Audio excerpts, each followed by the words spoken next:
اس نے دلیری یہ کی کہ آج دہانے پر روشنی نظر آتے ہی وہ دہانے میں چلا گیا، اور وہاں سے اس نے بلندی پر دیکھا، وہاں آگ کا چھپا ہوا شعلہ تھا، دہانے پر چمک وہیں سے آتی تھی۔ مہدی الحسن کو دو واقعات یاد آ گئے۔ صلیبیوں کے ایجنٹوں نے مصر کے ایسے ہی پہاڑی علاقوں میں مصر کے دیہاتیوں کو توہمات میں الجھانے اور انہیں اثر میں لینے کے لیے یہ طریقہ اختیار کیا تھا کہ ایک پہاڑی پر بڑے شعلے والی مشعل جلا کر چھپا رکھی تھی۔ اس کے سامنے لکڑی کا ایک ایسا تختہ رکھتے تھے جس پر ابرق چپکا ہوا تھا۔ دوسرے واقعے میں چمکیلی دھات کی چادر استعمال کی گئی تھی۔ ابرق یا دھات کی چمک سامنے والی پہاڑی پر پڑتی تھی۔ مشعل اور چادر کے درمیان ایک اور تختہ رکھتے تو چمک بجھ جاتی تھی۔ یہ مشعل اور چمکیلی چادر ایسی جگہ رکھی جاتی جہاں سے یہ لوگوں کو نظر نہیں آتی تھی۔ ان دونوں وارداتوں میں صلیبی ایجنٹ پکڑے گئے اور ان کا یہ طریقہ بے نقاب ہو گیا تھا، ورنہ سیدھے سادے لوگ اسے غیب کی چمک سمجھتے تھے۔ ان دونوں وارداتوں میں چھاپا مارنے والوں میں مہدی الحسن بھی تھا۔ وہ سمجھ گیا کہ سرنگ کے بالکل بالمقابل پہاڑی پر جو آگ کا دھوکا سا ہوتا ہے وہ مشعل چھپی ہوئی ہے اور سرنگ کے دہانے پر اسی کی چمک پھینکی جاتی ہے۔ اسے ٹریننگ کے دوران بتایا گیا تھا کہ جو انسان مر جاتا ہے وہ ہمیشہ کے لیے اس دنیا سے تعلق توڑا جاتا ہے۔ خدا اس کی روح کو یوں بھٹکنے کے لیے نہیں چھوڑ دیتا کہ وہ انسانوں کے پیچھے دوڑتی پھرے۔ جو مر جاتے ہیں وہ نہ جسمانی طور پر واپس آتے ہیں، نہ روح یا بدروح کی شکل میں۔ مہدی الحسن کو ٹریننگ میں یہ اٹل حقیقت ذہن نشین کرائی گئی تھی کہ انسان کو خدا نے اتنی زیادہ جسمانی اور روحانی قوت عطا کی ہے جو پہاڑوں کو ریزہ ریزہ کر سکتی ہے۔ ایمان جتنا مضبوط ہوگا یہ قوت اتنی ہی زیادہ ہوگی۔ جنات اور بھوت اور چڑیلیں انسان کے اپنے ذہن کی تخلیق ہیں۔ صلیبی ہمارا ایمان کمزور کرنے کے لیے ہم پر واہمے اور توہمات طاری کر رہے ہیں۔ یہ سبق قوم کے ہر فرد کو ملنا چاہیے تھا، لیکن یہ ممکن نہیں تھا۔ سلطان ایوبی نے لڑاکا جاسوسوں، کمانڈوز کے جو دستے تیار کیے تھے انہیں بڑی کاوش سے ذہن نشین کرایا گیا تھا کہ ایمان کی قوت کیا ہوتی ہے۔ انہیں توہمات سے دور رکھا گیا تھا، انہیں عملی سبق بھی دیے گئے تھے۔ صلیبیوں نے تمہارے سامنے حضرت عیسیٰ کو زمین پر اتارا تھا۔ مہدی الحسن کو علی بن سفیان کا ایک سبق یاد آ گیا تھا۔ تمہارے سامنے خدا کو بھی انہوں نے زمین پر اتارا تھا، وہ بدروحوں کو بھی لائے۔ تم نے یہ فریب کاری اپنی آنکھوں دیکھی تھی اور یہ بھی دیکھا تھا کہ یہ فریب کاری کیسی کاریگری سے کی جا رہی تھی۔ تم نے اپنی آنکھوں دیکھا ہے کہ یہ شعبدہ بازی ہے، یہ اسلامی نظریات کو مجروح اور مسخ کرنے کی کوششیں تھیں جو تم نے ناکام کی۔ خدا پہلے ہی زمین پر موجود ہے۔ قرآن کا فرمان ہے کہ کوئی پیغمبر واپس نہیں آئے گا۔ رسول اکرم صلی اللہ علیہ وسلم کے بعد یہ سلسلہ ختم ہو گیا ہے۔ خدا ذوالجلال نے ہمیں اپنا نور دکھا دیا ہے۔ صلیبی اس کوشش میں مصروف ہیں کہ مسلمانوں کے سینے میں اللہ، رسول صلی اللہ علیہ وسلم اور قرآن کا یہ نور بجھ جائے۔ سلطان ایوبی نے اپنی فوج میں اور خصوصاً اپنے جانباز دستوں کے دلوں میں یہ اصول پیوست کر رکھا تھا، اللہ کے نام پر تم جو بھی خطرہ مول لوگے وہ تمہارے لیے خطرہ نہیں رہے گا، کیونکہ تمہیں خدا کی خوشنودی اور مدد حاصل ہوگی۔ اگر آج تم توہم پرستی کا شکار ہو گئے تو تمہاری اگلی نسل کا ایمان اتنا کمزور ہوگا کہ وہ کفر کے آگے ہتھیار ڈال دے گی۔ ایسے ہی کچھ اور سبق تھے جو مہدی الحسن کو یاد آ گئے تھے۔ اسے اپنی اہمیت کا بھی احساس ہو گیا تھا۔ جیسا کہ بتایا جا چکا ہے کہ وہ معمولی عہدے یا درجے کا جاسوس نہیں تھا، اس کی قابلیت اور تجربہ بھی غیر معمولی تھا۔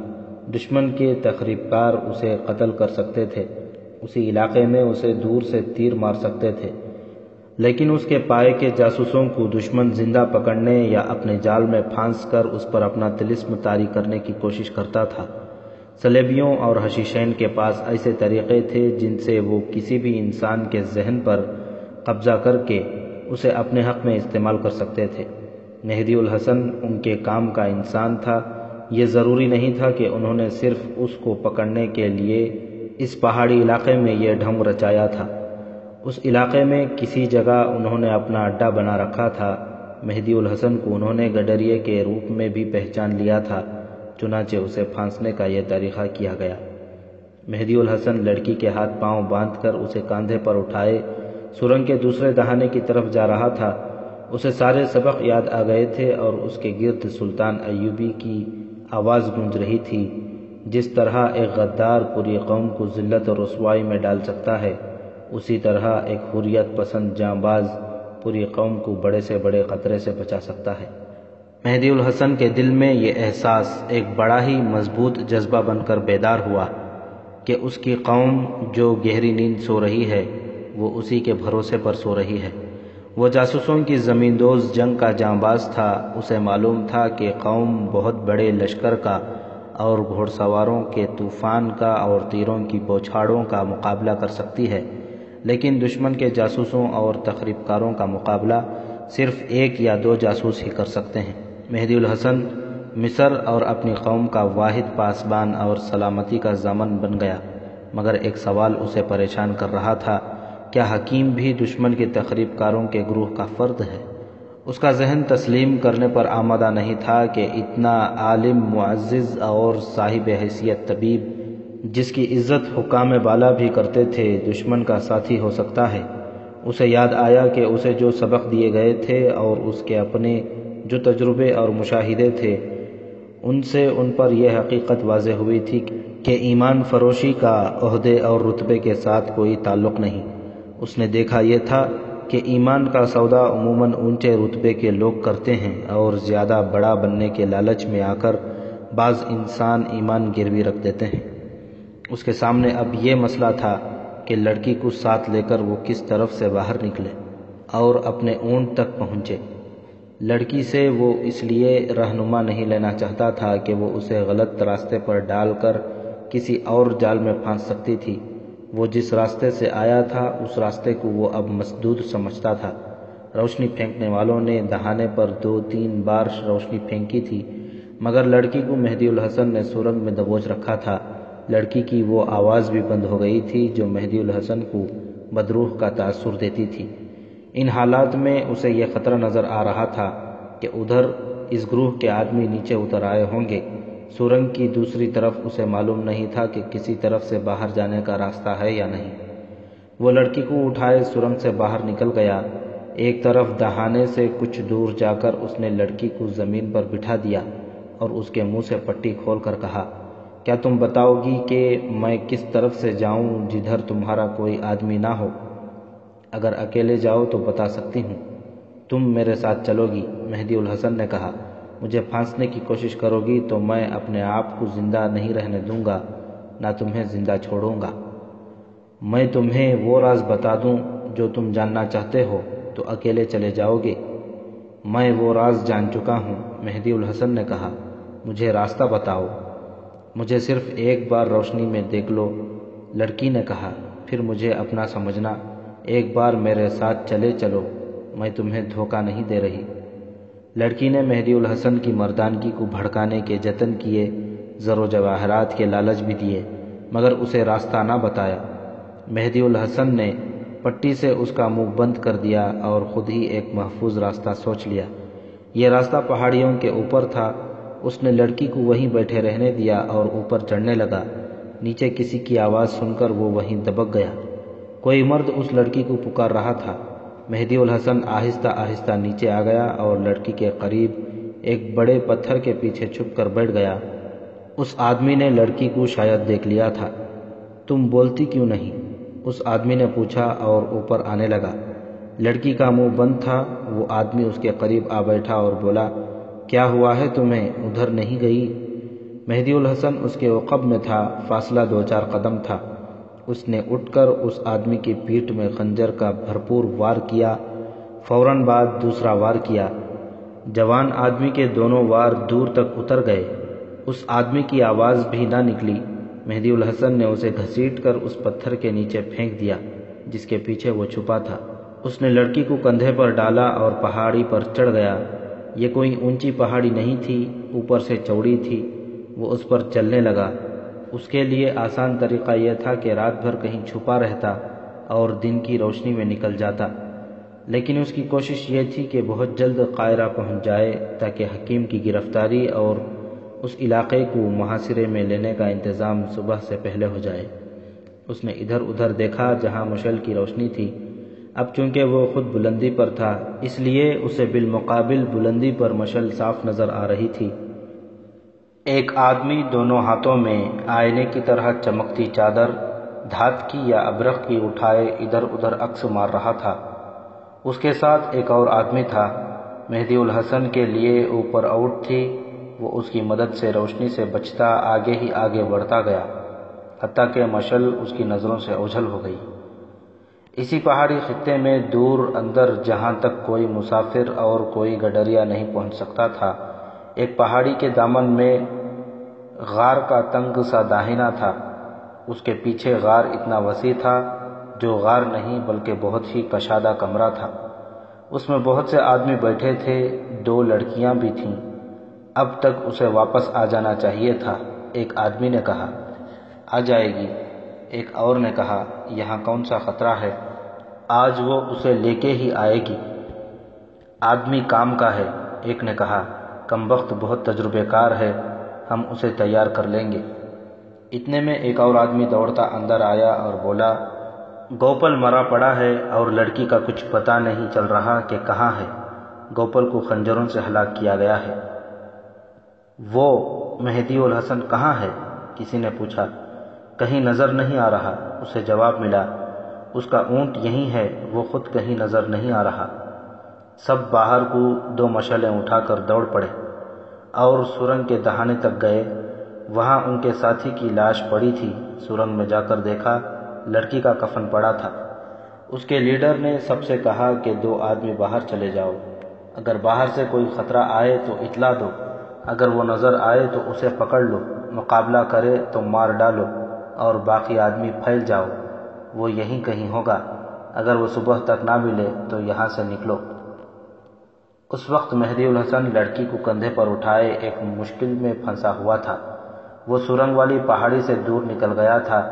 آگے پہاڑی دیوار کی طرح ہو گئی تھی، نہ دائیں ڈھلان تھی نہ بائیں، اور یہ بلند تھی۔ یہ بالکل دیوار تھی جس پر بیک وقت دونوں پاؤں نہیں رکھ سکتے تھے، اور اس پر اس طرح بیٹھ گیا جیسے گھوڑے پر بیٹھتے ہیں۔ وہ آگے کو سرکنے لگا۔ لڑکی کو کندھے پر سنبھالنا اور توازن قائم رکھنا مشکل ہو رہا تھا۔ لڑکی نے اس کے توازن کو بگاڑنے کے لیے تڑپنا شروع کر دیا۔ مہدی الحسن کو معلوم تھا کہ یہاں سے گرا تو ہڈیاں ٹوٹ جائیں گی۔ اس سے اس نے اندازہ لگایا کہ یہاں جو بھید ہے وہ اتنا قیمتی اور نازک ہے کہ یہ لڑکی اسے چھپائے رکھنے کی خاطر مہدی الحسن کو اپنے ساتھ گرا کر خود بھی مرنے کی کوشش کر رہی ہے۔ یہ دیوار ختم ہونے میں نہیں آ رہی تھی اور لڑکی اس سے سنبھل نہیں رہی تھی۔ ادھر لڑکی کے گروہ کے آدمی تلاش اور تعاقب میں پھیل گئے۔ ان کے لیے یہ زندگی اور موت کا سوال تھا۔ تخریب کاری کے اڈے کا پکڑے جانا ان کی شکست تھی، اور ان میں سے جنہیں پکڑے جانا تھا ان کے لیے بڑی ہی اذیت ناک موت تھی۔ مہدی الحسن نے لڑکی کے گرد بازو اس قدر زور سے لپیٹ لیا کہ اس کی پسلیاں ٹوٹنے لگیں۔ وہ تو اپنی روح کی بھی طاقت استعمال کر رہا تھا۔ آخر یہی طاقت اسے دیوار سے گزار لے گئی۔ آگے جو چوٹی آئی وہ خاصی چوڑی تھی۔ مہدی الحسن نے لڑکی کو زمین پر پٹخ دیا اور غضبناک آواز میں بولا، کیا تم میرا راستہ روک لو گی؟ اس نے لڑکی کو اپنے غصے کا ذائقہ چکھانے کے لیے 2-4 قدم پیٹھ کے بل گھسیٹا اور کہا، میرے لیے کوئی مشکل پیدا کی تو میں تمہیں اسی طرح گھسیٹ کر لے جاؤں گا، مرتی ہو تو مر جاؤ۔ اسے دور نیچے ایک مشعل دکھائی دی۔ وہ بہت تھک گیا تھا اور وہ محسوس کرنے لگا تھا کہ خطرے سے نکل آیا ہے، مگر اس جگہ سے نکلنا ابھی ٹیڑھا مسئلہ بنا ہوا تھا۔ اسے بہت جلدی قاہرہ پہنچنا تھا۔ اس نے لڑکی کے پاؤں کھول دیے، ہاتھ پیٹھ پیچھے بندھے رہنے دیے، اسے آگے کر لیا اور خنجر کی نوک اس کی پیٹھ کے ساتھ لگا کر کہا، چلو میرے کہے بغیر دائیں بائیں نہ گھومنا۔ تعاقب میں جو آدمی نکلے تھے وہ سرنگ میں اور اس کے ارد گرد وادیوں میں گھوم پھر رہے تھے۔ 2 آدمی اس جگہ جا کھڑے ہوئے جہاں سے مہدی الحسن اندر آتا جاتا تھا۔ مہدی الحسن ڈھلانوں میں اترتا اور چڑھائیاں چڑھتا ایک ایسی چٹان پر جا پہنچا جہاں آگے کچھ بھی نہیں تھا۔ وہ زمین کا بھیدی تھا، اسے اتنا تجربہ تھا کہ اندھیرے میں بھی اجنبی زمین کے خد و خال بھانپ لیا کرتا تھا۔ اسے یہ سمجھنے میں کچھ دیر لگی کہ نیچے دریا ہے اور یہ دریائے نیل ہے۔ اس نے لڑکی کے ہاتھ بھی کھول دیے اور منہ سے بھی پٹی اتار دی۔ چٹان کی ڈھلان کھڑی تھی۔ لڑکی سے کہا کہ بیٹھو اور نیچے کو سرکو۔ دونوں سرک کر نیچے گئے۔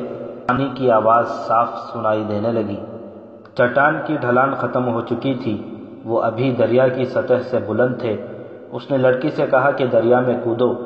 لڑکی بولی، میں تیرنا نہیں جانتی۔ مہدی الحسن نے خنجر نیام میں ڈالا اور لڑکی کو اپنے بازوؤں میں لے لیا جیسے بغل گیر ہوا جاتا ہے۔ اس نے لڑکی کو مضبوط گرفت میں لیے ہوئے دریا میں چھلانگ لگا دی۔ دریا کا رخ قاہرہ کی طرف تھا۔ لڑکی کو اس نے دانستہ چھوڑ دیا۔ اس نے دیکھا کہ لڑکی تیر رہی ہے۔ مجھے معلوم تھا کہ تم تیر سکتی ہو، مہدی الحسن نے کہا۔ تمہیں ہر ڈن سکھا کر ہمارے ملک میں بھیجا جاتا ہے۔ زیادہ زور نہ لگاؤ، دریا ادھر ہی جا رہا ہے جدھر ہم جا رہے ہیں۔ ان کے ایک طرف چٹانیں اور پہاڑیاں کھڑی تھیں۔ انہیں تلاش کرنے والے اس کوہ سار کے دوسری طرف بھاگ دوڑ رہے تھے۔ لڑکی نے تیرتے تیرتے ایک بار پھر کوشش کی کہ مہدی الحسن کو اپنے جوان جسم کا اسیر بنا لے، لیکن اس نے کوئی اثر نہ لیا۔ بہت دور آگے جا کر جب مہدی الحسن نے دیکھا کہ وہ خطرے کے علاقے سے دور آ گیا ہے، منہ میں 2 انگلیاں ڈال کر خاص انداز سے سیٹیاں بجائیں۔ وہ تیرتا بھی گیا اور وقفے وقفے سے سیٹیاں بھی بجاتا گیا۔ تھوڑی دیر بعد اسے دور سے ایسی ہی سیٹی سنائی دی، پھر سیٹیوں کا تبادلہ ہوا۔ ایک کشتی ان کے قریب آ گئی۔ مہدی الحسن کو معلوم تھا کہ جس طرح سرحد پر گشتی سنتری گھومتے پھرتے رہتے ہیں، اسی طرح دریا میں بھی گشتی پہرا ہوتا ہے۔ خطرے کے وقت ایک دوسرے کو بلانے کے لیے وہ منہ سے اسی طرح سیٹی بجایا کرتے تھے۔ یہ کشتی گشتی سنتریوں کی تھی۔ مہدی الحسن نے اپنا تعارف کرایا۔ سنتریوں نے اسے اور لڑکی کو کشتی میں بٹھا لیا۔ علی بن سفیان گہری نیند سویا ہوا تھا۔ اسے ملازم نے جگایا اور بتایا کہ مہدی الحسن نام کا ایک آدمی ایک لڑکی کو ساتھ لے کے آیا ہے۔ مہدی الحسن کا نام ہی کافی تھا۔ علی بن سفیان اچک کر اٹھا اور باہر کو دوڑا۔ مہدی الحسن اور لڑکی کے کپڑوں سے پانی ٹپک رہا تھا۔ دونوں کو کمرے میں بٹھایا۔ قندیل جل رہی تھی۔ مہدی الحسن نے پہلی بار لڑکی کا چہرہ دیکھا اور سوچا کہ لڑکی نے ٹھیک کہا تھا کہ مجھے روشنی میں دیکھو تو سب کچھ بھول جاؤ گے۔ مہدی الحسن نے حکیم کا نام لے کر کہا، اس کے گھر پر فوراً چھاپا مارے۔ مہدی، علی بن سفیان نے حیرت زدہ ہو کر پوچھا، کس کی بات کر رہے ہو؟ کیا ایمان فروشی کوئی نئی خبر ہے؟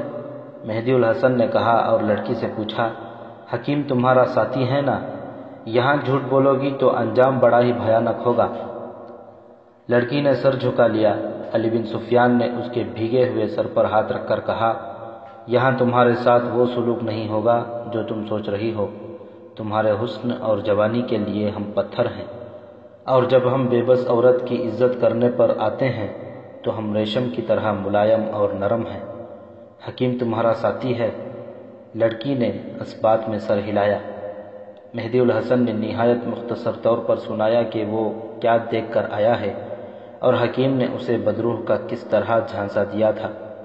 علی بن سفیان نے ملازم اور اپنے محافظوں کو بلایا اور انہیں مختلف کمانڈروں کی طرف پیغامات دے کر دوڑا دیا۔ کوتوال غیاث بلبیس کو بھی بلوایا۔ اس نے اس قسم کے ہنگامی حالات کے لیے زیادہ نفری کا ایک دستہ تیار کر رکھا تھا جو چند منٹوں میں کارروائی کے لیے تیار ہو جاتا تھا۔ مہدی الحسن کی رپورٹ پر یہ دستہ فوراً تیار ہو گیا۔ علی بن سفیان نے غیاث بلبیس کے سپرد یہ کام کیا کہ حکیم کے گھر پر چھاپا مارے اور اسے گرفتار کر کے اس کے مکان اور دوائی خانے کو سرمبہر کر دے۔ اس نے خود سواری کو ساتھ لیا، ایک گھوڑے پر مہدی الحسن کو، دوسرے پر لڑکی کو بٹھایا اور واردات والے علاقے کو روانہ ہو گیا۔ وہ جگہ بہت دور نہیں تھی۔ لڑکی کے گروہ کے آدمی اس وقت تک تلاش سے مایوس ہو چکے تھے۔ انہوں نے تھک ہار کر فیصلہ کیا کہ وہ وہاں سے نکل بھاگیں۔ انہیں خدشہ یہ تھا کہ لڑکی اگر قاہرہ پہنچ گئی تو وہ نشاندہی کر دے گی۔ گروہ میں اختلاف پیدا ہو گیا۔ کچھ آدمی کہتے تھے کہ مہدی الحسن کا اونٹ یہیں ہے، وہ اگر نکل گیا ہے تو اتنی جلدی قاہرہ نہیں پہنچ سکے گا۔ اسی کشمکش میں انہوں نے وہاں سے بھاگنے میں وقت ضائع کر دیا۔ آخر وہ اپنا سامان سمیٹ کر غار نما کمرے سے نکلے، مگر انہیں گھوڑے کے قدموں کے دھماکے سنائی دینے لگے۔ باہر نکلنے کا راستہ بند ہو چکا تھا۔ علی بن سفیان کے سواروں نے مشعلیں جلا لیں اور وادیوں میں پھیل گئے۔ لڑکی کو ساتھ رکھا گیا تھا۔ اس نے بتایا کہ اس کا گروہ کہاں رہتا ہے۔ وہاں گئے تو غار کے اندر سے 4-5 آدمی پکڑے گئے۔ اندر مختلف قسم کے سامان کے انبار تھے، جن میں آتش گیر مادہ، تیر و کمان اور خنجر تھے، اور ایک مضبوط بکس میں سونے اور چاندی کے وہ سکے تھے جو مصر میں رائج تھے۔ ان آدمیوں میں صرف ایک صلیبی تھا، باقی قاہرہ کے مسلمان تھے۔ ان کی نشاندہی پر گروہ کے دوسرے افراد کی تلاشی شروع ہوئی۔ ساری رات اور اگلا پورا دن تلاش جاری رہی، جس کے نتیجے میں باقی افراد بھی پکڑے گئے، جن میں 2 ایسی ہی لڑکیاں تھیں جیسی مہدی الحسن نے پکڑی تھیں۔ ادھر قاہرہ میں حکیم کے گھر کو گھیرے میں لے کر اس کے دروازے پر دستک دی گئی تو دروازہ ایک ملازم نے کھولا۔ غیاث بلبیس اپنے چند ایک آدمیوں کے ساتھ اندر چلا گیا۔ اس کے آدمی کمروں میں گھس گئے۔ ان کے ہاتھوں میں مشعلیں تھیں۔ حکیم کے سونے کا کمرہ اندر سے بند تھا۔ دروازہ ایک نیم برہنہ لڑکی نے کھولا۔ حکیم پلنگ پر نیم برہنہ پڑا تھا۔ پلنگ کے قریب صراحی اور پیالے رکھے تھے۔ حکیم نشے کے حالت میں بے ہوش پڑا تھا۔ اس کے مریض اور معتقد تصور بھی نہیں کر سکتے تھے کہ حکیم اس حالت تک بھی پہنچ سکتا ہے۔ لڑکی اس کی بیوی نہیں تھی اور وہ مسلمان بھی نہیں تھی۔ یہ صلیبیوں کا بھیجا ہوا تحفہ تھا، اور اس کے گھر سے جو دولت برآمد ہوئی وہ یقیناً حکمت کی آمدنی نہیں تھی۔ حکیم اس وقت ہوش میں آیا جب وہ قید خانے کے تہ خانے میں بندھا ہوا تھا۔ غیاث بلبیس کو اطلاع دی گئی کہ حکیم بیدار ہو گیا ہے۔ وہ حکیم کے پاس گیا اور اسے کہا کہ وہ اب کچھ بھی چھپانے کی کوشش نہ کرے۔ ذرا سی پس و پیش کے بعد اس نے اپنے جرم کا اعتراف کر لیا۔ اس نے 2 نائب سالاروں کے نام لے کر بتایا کہ وہ مصر میں سلطان ایوبی کا تختہ الٹنا چاہتے تھے۔ یہ گروہ صلیبیوں نے تیار کیا تھا۔ حکیم کو یہ لڑکی تحفے کے طور پر اور بے انداز رقم دے کر اس گروہ میں شامل کیا گیا تھا۔ اس کی یہ شرط بھی مان لی گئی تھی کہ نئی حکومت میں اسے وزارت کے درجے کا عہدہ دیا جائے گا۔ حکیم چونکہ بڑے بڑے افسروں میں بھی مقبول تھا اور وہ قابل حکیم بھی تھا، اس لیے اس کی ہر بات برحق مانی جاتی تھی۔ اس مقبولیت اور اثر و رسوخ سے یہ فائدہ اٹھاتا رہا کہ سلطان ایوبی کے خلاف نفرت پھیلاتا رہا۔ قاہرہ میں جو تخریب کاری کے واقعات ہوئے تھے ان میں حکیم ذمہ داری سے ملوث تھا۔ اس نے اپنی حیثیت اور مقبولیت سے یہ فائدہ بھی اٹھایا کہ علی بن سفیان کے بعض جاسوسوں کو پہچان لیا تھا۔ ان میں مہدی الحسن بھی تھا، جو اس پہاڑی علاقے میں جانے لگا جس میں تخریب کاروں کا اڈا تھا۔ پہلے یہ فیصلہ کیا گیا کہ اسے قتل کر دیا جائے۔ حکیم نے اسے دیکھ لیا۔ اتفاق سے حکیم نے مہدی الحسن کے متعلق بھی معلوم کر رکھا تھا کہ قابل اور جرأت مند جاسوس ہے۔ حکیم نے فیصلہ کیا کہ اتنے تجربے کار آدمی کو قتل کرنے کے بجائے ایسے طریقے سے اپنے جال میں پھانسا جائے کہ وہ اس گروہ کے لیے کام کرے۔ گروہ کے پاس ایسے طریقے موجود تھے۔ وہ چند ایک مصری جاسوسوں کو اپنے ہاتھ میں لے کر استعمال کر رہے تھے۔ علی بن سفیان کا شعبہ انہیں اپنے دیانتدار جاسوس سمجھتا تھا۔ حکیم نے مہدی الحسن کو پھانسنے کا یہ طریقہ اختیار کیا جو سنایا جا چکا ہے۔ اسے پورا یقین تھا کہ مہدی الحسن اتنی حسین بدروح کے جھانسے میں آ جائے گا۔ آگے حشیشین اور صلیبی ماہرین اس کے ذہن کو اپنے قبضے میں لے لیں گے۔ یہ کوئی مشکل کام نہیں تھا، اور جو طریقہ اختیار کیا گیا تھا وہ کوئی عجوبہ نہیں تھا۔ یہ ایک عام طریقہ تھا۔ یہ طریقہ اور یہ شعبدہ بازی صرف ان پر کامیاب نہیں ہوتی تھی جن کا ایمان مضبوط ہوتا تھا۔ مہدی الحسن انہی ایمان والوں میں سے تھا۔ جو 2 کمانڈر پر اسرار طور پر مر گئے تھے، ان کے متعلق حکیم نے بتایا کہ انہیں قتل کیا گیا تھا۔ دونوں کو حکیم نے وہ زہر دیا تھا جس سے ذرہ بھر تلخی محسوس نہیں ہوتی تھی۔ انسان اپنے اندر کوئی تکلیف یا تبدیلی محسوس نہیں کرتا تھا اور 12 گھنٹوں بعد اچانک مر جاتا تھا۔ ان دونوں کو قتل کرنے کی ضرورت یہ پیش آئی تھی کہ سلطان ایوبی اور اس کی حکومت کے وفادار تھے، دیندار مسلمان تھے، انہیں خریدنے کی کوشش کی گئی تھی، مگر وہ ایمان بیچنے کے بجائے ایمان خریدنے والوں کے لیے خطرہ بن گئے تھے۔ حکیم پہلے ان میں سے ایک کو اس طرح ملا جیسے اتفاقیہ آمنا سامنا ہو گیا ہو۔ باتوں باتوں میں حکیم نے اسے کسی بیماری کے وہم میں مبتلا کیا اور دوائی خانے میں بلا کر اسے دوائی کے بہانے زہر دے دیا جو حشیشین کی ایجاد تھی۔ چند دنوں بعد دوسرے کمانڈر کے ساتھ بھی حکیم نے ایسی ہی اتفاقیہ ملاقات کی اور اسے بھی کسی خفیہ بیماری کے وہم میں ڈال کر زہر دے دیا۔ حکیم نے یہ انکشافات از خود ہی نہیں کر دیے تھے، اس کی زبان تہخانے کی اذیتوں نے کھلوائی تھی۔ اس نے بتایا کہ فوج میں ایک طرف تو بے اطمینانی پھیلائی جا رہی ہے اور دوسری طرف اس میں نشے اور جنسی لذت پرستی کی عادت پیدا کی جا رہی ہے۔ فوجی افسروں کو حکومت کے خلاف کیا جا رہا ہے اور جو مضبوط جذبے والے ہیں انہیں پر اسرار طریقے سے قتل کرنے کا سلسلہ شروع کر دیا گیا ہے۔ سوڈان کی فوج عنقریب مصر کی سرحدوں چوکیوں پر حملوں کا سلسلہ شروع کرنے والی ہے۔ اس سلسلے کی نگرانی اور قیادت صلیبی کریں گے۔ سرحدی دیہات کے لوگوں کو سوڈانی اپنے زیر اثر لیں گے۔ علی بن سفیان اور غیاث بلبیس نے مصر کے قائم مقام امیر العادل کو ان گرفتاریوں، تفتیش اور انکشافات سے باخبر رکھا، لیکن اور کسی کو اس راز میں شریک نہیں کیا گیا۔ حکیم اور اس کے دوسرے ساتھیوں نے جن نائب سالاروں اور دیگر عہدوں کے افراد کے نام بتائے تھے انہیں گرفتار کرنا ضروری تھا، لیکن العادل سلطان ایوبی کا بھائی گھبرا گیا۔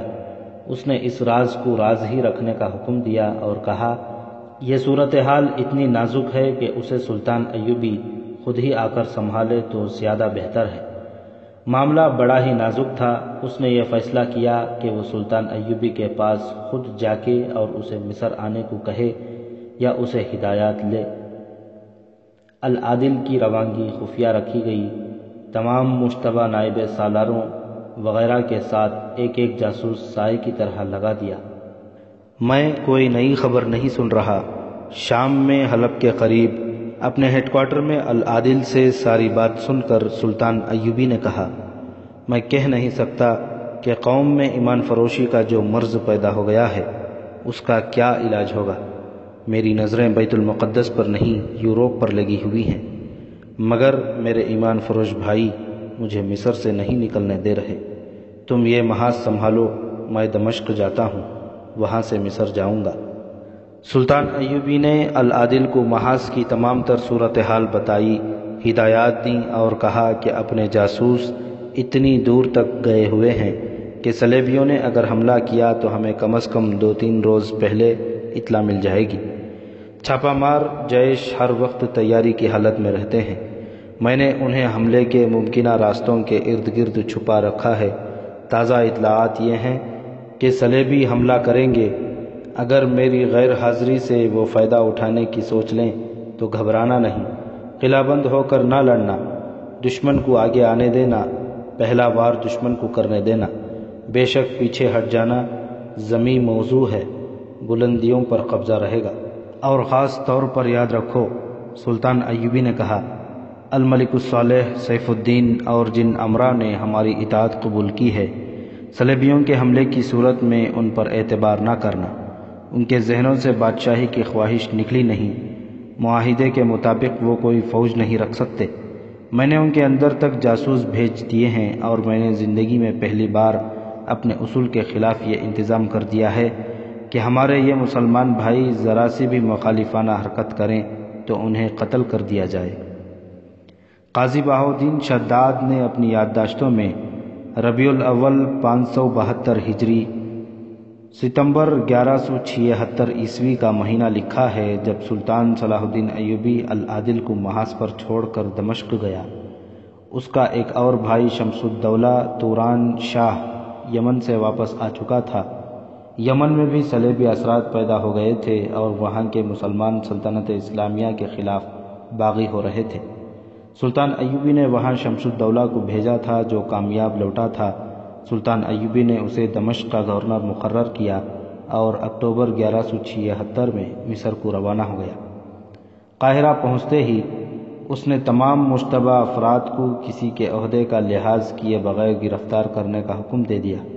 ان کی گرفتاری کے اگلے روز اس نے وہ تمام سونا اور خزانہ پریڈ کے میدان میں رکھوایا جو غار سے برآمد ہوا تھا۔ اس وقت تک جتنی سلیبی لڑکیاں پکڑی جا چکی تھیں اور جو اب پکڑی گئی تھیں انہیں خزانے کے انبار کے قریب کھڑا کیا گیا۔ ان میں حکیم بھی تھا، نائب سالار بھی تھے اور کمانڈر بھی، سب زنجیروں میں بندھے ہوئے تھے۔ مصر میں جتنی فوج تھی اسے ان کے قریب سے گزار کر میدان میں کھڑا کیا گیا۔ سلطان ایوبی گھوڑے پر سوار آیا اور فوج کے سامنے رکا۔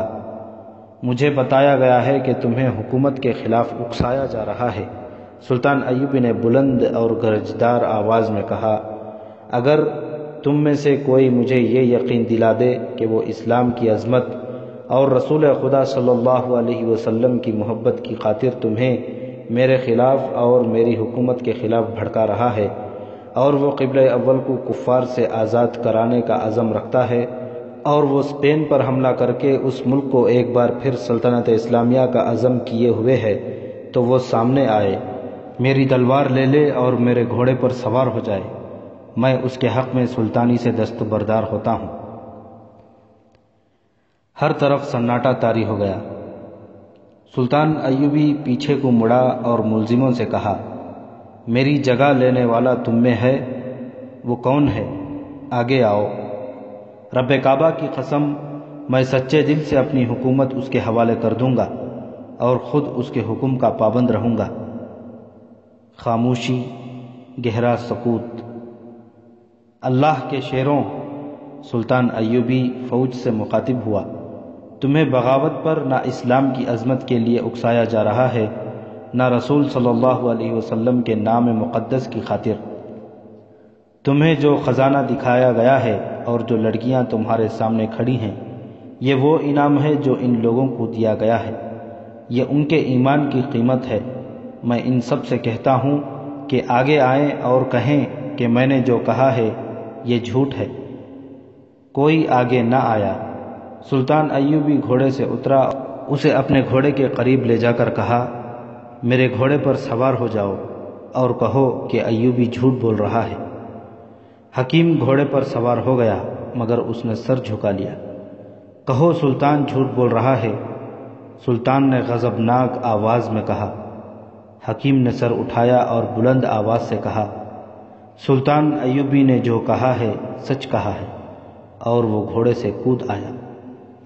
وقائع نگار لکھتے ہیں کہ سلطان ایوبی کو پہلی بار غصے میں دیکھا گیا۔ حکیم گھوڑے سے اتر کر سر جھکائے کھڑا تھا۔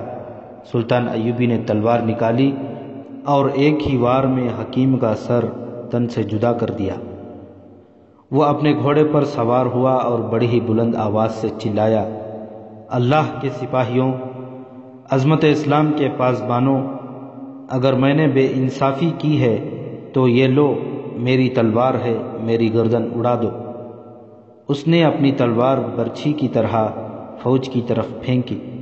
تلوار کی نوک زمین پر گڑ گئی اور تلوار جھولنے لگی۔ سب سے آگے والا سالار گھوڑے سے کود کر اترا، تلوار زمین سے اٹھا کر اور دونوں ہاتھوں پر رکھ کر سلطان کو پیش کی اور کہا، سلطان، اتنا جذباتی ہونے کی ضرورت نہیں۔ فوج میں اتنا شور اٹھا کہ سالار کی آواز دب گئی۔ فوج ملزموں کے خلاف بھڑک اٹھی تھی۔ سلطان ایوبی نے ہاتھ اوپر کر کے فوج کو خاموش کیا اور تخریب کاروں کے جرائم سنائے۔